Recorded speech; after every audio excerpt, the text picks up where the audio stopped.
வணக்கம், welcome to சித்ராமுகிலிஸ் kitchen. இன்றைக்கி என்ன ரெசிபி பார்க்க போகிறோன்னா ரொம்ப சிம்பிளான ஒரு தக்காளி சாதம், அப்புறம் தயிர் சாதம். தயிர் சாதம் ஆஸ் யூஷுவல் நான் எப்பயும் கலக்கிற மாதிரி தான். தக்காளி சாதம் எப்படி பண்ணுறதுன்னு பார்த்துடலாம். ரொம்ப சிம்பிள் இன்க்ரீடியன்ட் தான் அதுக்கு. நான் அடுப்பில் கடாய் வச்சு எண்ணெய் விட்டுருக்கேன். அது காஞ்சின்னு இருக்கு. எண்ணெய் காஞ்சிடுத்து. சோம்பு வந்து 1 டீஸ்பூன்,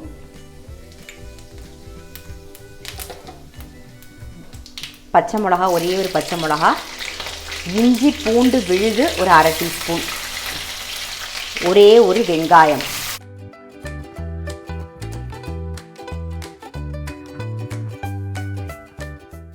இது வந்து சிம்பிளாக, அதாவது தக்காளி சாதம் எல்லாரும் பண்ணுற தக்காளி சாதம் தான். ஒவ்வொருத்தர் பண்ணும்போது வந்து கை பக்கத்தில் டேஸ்ட் மாறுபடும்ல, அவ்வளோதான், வேறு எதுவுமே இல்லை. டெய்லி எல்லோரும் பண்ணுறதா. இன்றைக்கி சண்டே தானே, அதனால் ரொம்ப சிம்பிள் தக்காளி சாதம். இதுக்கு ஒரு தயிர் பச்சடி பண்ண போகிறேன். அப்புறம் தயிர் சாதம் உண்டு ஆஸ் யூஷுவல். நேற்று வந்து வடாம் பொரிச்சு வச்சது கொஞ்சம் பேலன்ஸ் இருக்குது, அதனால அவ்வளோதான்.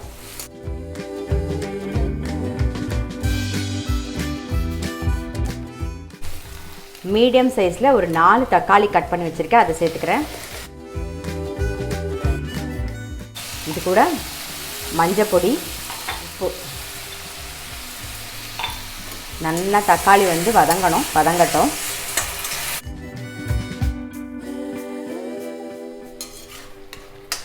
தக்காளி வெங்காயம் நல்லா வதங்கிடுது. இப்போ காரத்துக்கு ஏற்கனவே பச்சை மிளகா போட்டிருக்கோம், ஸோ ரெட் சில்லி பவுடர் சேர்த்துக்கலாம். தனியா பொடி 1 டீஸ்பூன். இன்னும் கொஞ்சம் நல்லா வதங்கட்டும். இது ரெண்டும் சேர்ந்து. ஏற்கனவே வந்து சாதம் வடித்து ரெடியாக எடுத்து வச்சுருக்கேன். இது வந்து நார்மல் ரைஸ் தான், பாஸ்மதி அரிசிலாம் கிடையாது, நம்ம நார்மல் ரைஸ் தான் எடுத்து வச்சுருக்கேன். வடித்து ரெடியாக எடுத்து வச்சுருக்கேன்.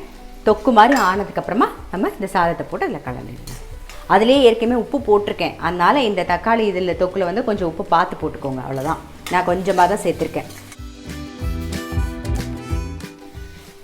கொஞ்சம் கருவேப்பிலையும் சேர்த்துக்கலாம்.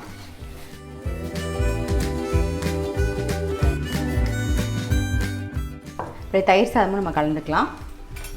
நான் வந்து தயிர் விட்டு தான் கலக்க போகிறேன்.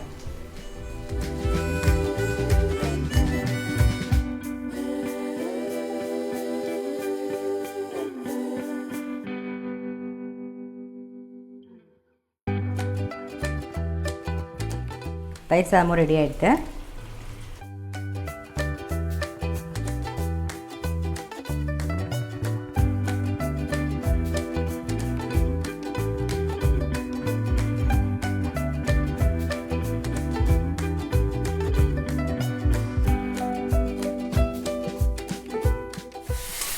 நல்லா தொக்கு மாதிரி ஆகிடுது. ஸோ இப்போ வந்து நம்ம வடித்து வச்சுருக்க சாதத்தை சேர்த்துடலாம். நீங்கள் பாஸ்மதி அரிசி இருந்தால் அது கூட நீங்கள் யூஸ் பண்ணிக்கலாம். நான் ரொம்ப நார்மல் ரைஸ் தான் யூஸ் பண்ணியிருக்கேன் இன்றைக்கி.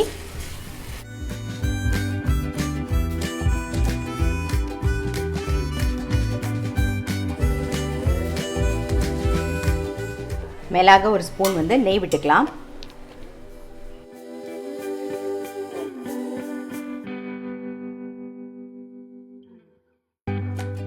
மேலாக கொத்தமல்லி போட்டுடலாம். ஸோ நம்மளுடைய தக்காளி சாதம் ரெடி ஆகிடுது. இன்றைக்கி ரெசிபி பார்த்துருப்பீங்க.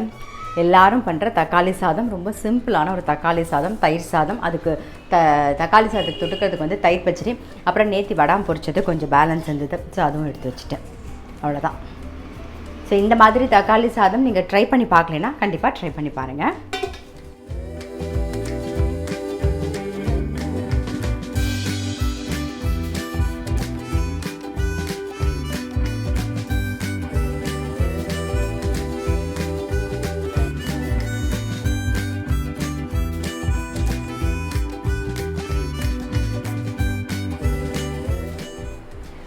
இப்போ நம்ம வந்து பிஸா தான் பண்ண போகிறோம். நான் ரெடிமேட் பிஸா பேஸ் வந்து வாங்கியிருக்கேன், அதில் தான் இப்போ நான் பண்ண போகிறேன். பாருங்கள், ஒரு பிளேட்டில் வந்து எண்ணெய் தடவி வச்சுருக்கேன் ரெடியாக. ஸோ அதில் பிஸா பேஸ் வைக்கிறேன். இது வந்து பிஸா சாஸு, ஸோ அதை தடவிக்கலாம்.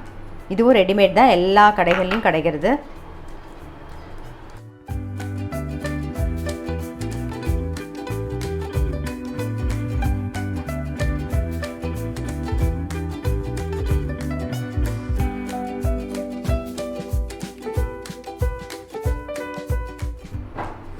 வெங்காயம் வந்து இந்த மாதிரி ஸ்கொயராக கட் பண்ணிக்கோங்க.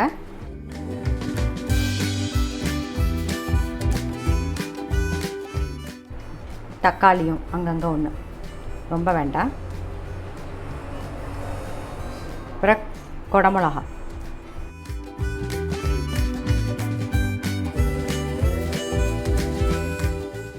தக்காளியில் வந்து அந்த விதையெல்லாம் எடுத்துகிட்டு அதுக்கப்புறமா கட் பண்ணிக்கோங்க. அது மாதிரி குடமிளகாயும் விதையெல்லாம் எடுத்துகிட்டு இந்த மாதிரி கட் பண்ணிக்கோங்க. நடுவில் இருக்கிறது எப்பயுமே எடுத்துருவோம்.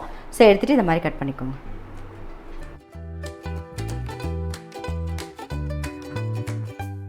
இப்போ சீஸ் சேர்த்துக்கலாம்.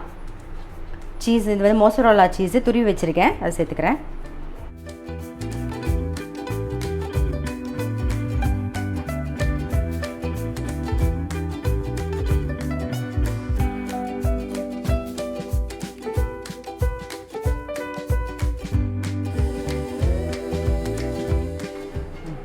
இப்போ எல்லாம் ரெடி பண்ணியாச்சு நம்ம பிஸாவை.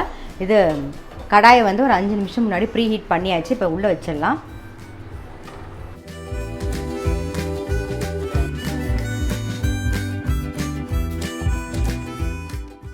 ஒரு 10 நிமிஷம் ஆகட்டும், அதுக்கப்புறமா நம்ம பார்க்கலாம். வேகிறதுக்குள்ளே நம்ம வந்து அடுத்ததையும் ரெடி பண்ணிக்கலாம். இன்னொரு பிளேட்டில் எண்ணெய் தடவி ரெடியாக வச்சுருக்கேன். இது ரெடிமேட் பிஸா பேஸ். இது எல்லா கடைகள்லையும் கிடைக்கிது. அதே மாதிரி பிஸா சாஸும் எல்லா கடையிலையும் கிடைக்கிது. ஸோ இப்போ அதில் இது வந்து ரெடிமேட் பிஸா சாஸு, அதையும் தடவிக்கிறேன்.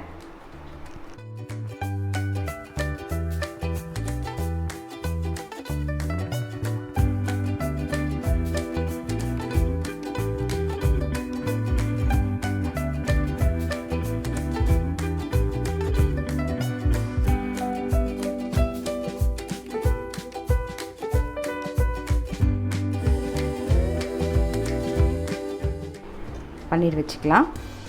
நான் வந்து சின்ன சின்ன க்யூப்ஸாக கட் பண்ணியிருக்கேன். பன்னீர் அதையும் வச்சிடலாம்.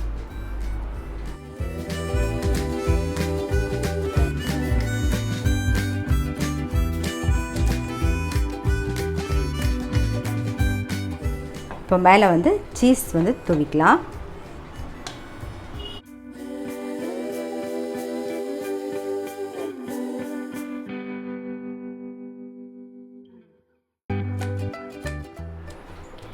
இப்போ நம்ம வந்து கடாயில் வச்சுருக்கோம். நீங்கள் வந்து அவனில் வைக்கணும் அப்படின்னா அந்த ஒவ்வொரு அவனுக்கு ஒரு வாட்ஸ் இருக்குது. அதை பொறுத்து ஒரு 180 டிகிரிலேருந்து 200 டிகிரி வரைக்கும் வச்சுக்கலாம். அதில் ஒரு 10 நிமிஷம், அதாவது ரெடிமேட் பேஸாக இருந்தால் 10 நிமிஷம் போதும். இப்போ ஃப்ரெஷ்ஷாக நம்ம மாவு பிசைஞ்சு பண்ணுறதா இருந்ததுன்னா அவனில் வந்து ஒரு 20 மினிட்ஸ் வந்து வேக வைக்கணும். நீங்கள் இதே வந்து 180 டிகிரி டு 200 டிகிரி இருந்தால் போதும்.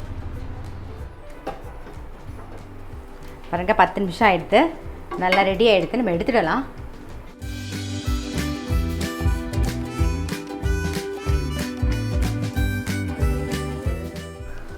இப்போ அடுத்ததையும் வச்சிடலாம்.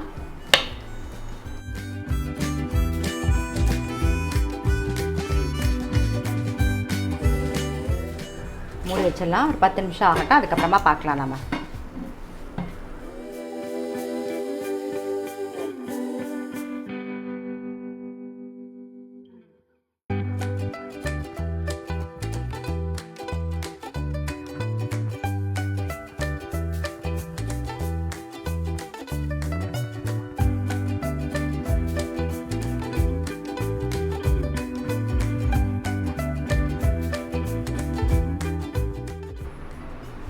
ஆஃப் பண்ணிடுறேன். ஸோ இதுவும் கூட கட் பண்ணிடலாங்க. கொஞ்சம் ஆட்டமா. ஆக்சுவலாக எங்ககிட்ட பிஸா கட்டர் இல்லை, அதனால் வந்து தோசை திருப்பிலே கட் பண்ணிவிடுவோம். இப்போ அவர் தான் கட் பண்ணுறாரு தோசை திருப்பிலே.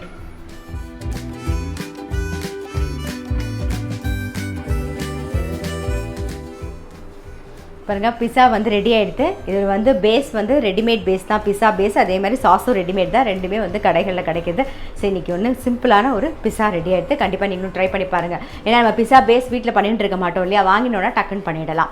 இன்றைக்கி இன்றைக்கி வீடியோ பார்த்துருப்பீங்க. இன்றைக்கி வந்து தக்காளி சாதம் ரொம்ப சண்டேவாக ரொம்ப ரொம்ப ரொம்ப அப்படியே மெதுவாக தான் போச்சு நாட். அதனால் வந்து ரொம்ப சிம்பிளான சமையல் தான் தக்காளி சாதம். நான் அந்த மாதிரி ட்ரை பண்ணலைன்னா கண்டிப்பாக வந்து ட்ரை பண்ணி பாருங்கள். நான் அடுத்த வீடியோவில் சந்திக்கிறேன். அதுக்கு முன்னாடி நம்மளுடைய சேனலை இது வரைக்கும் சப்ஸ்கிரைப் பண்ணலைன்னா சித்ரா முரளிஸ் கிச்சன், ஊர் உலகம் 2 சேனல்லையும் சப்ஸ்கிரைப் பண்ணிக்கோங்க. அதே மாதிரி இன்ஸ்டாகிராமில் ஒரு பேஜ் இருக்குது, ஃபேஸ்புக்லேயும் ஒரு பேஜ் இருக்குது, அதையும் ஃபாலோ பண்ணுங்கள்.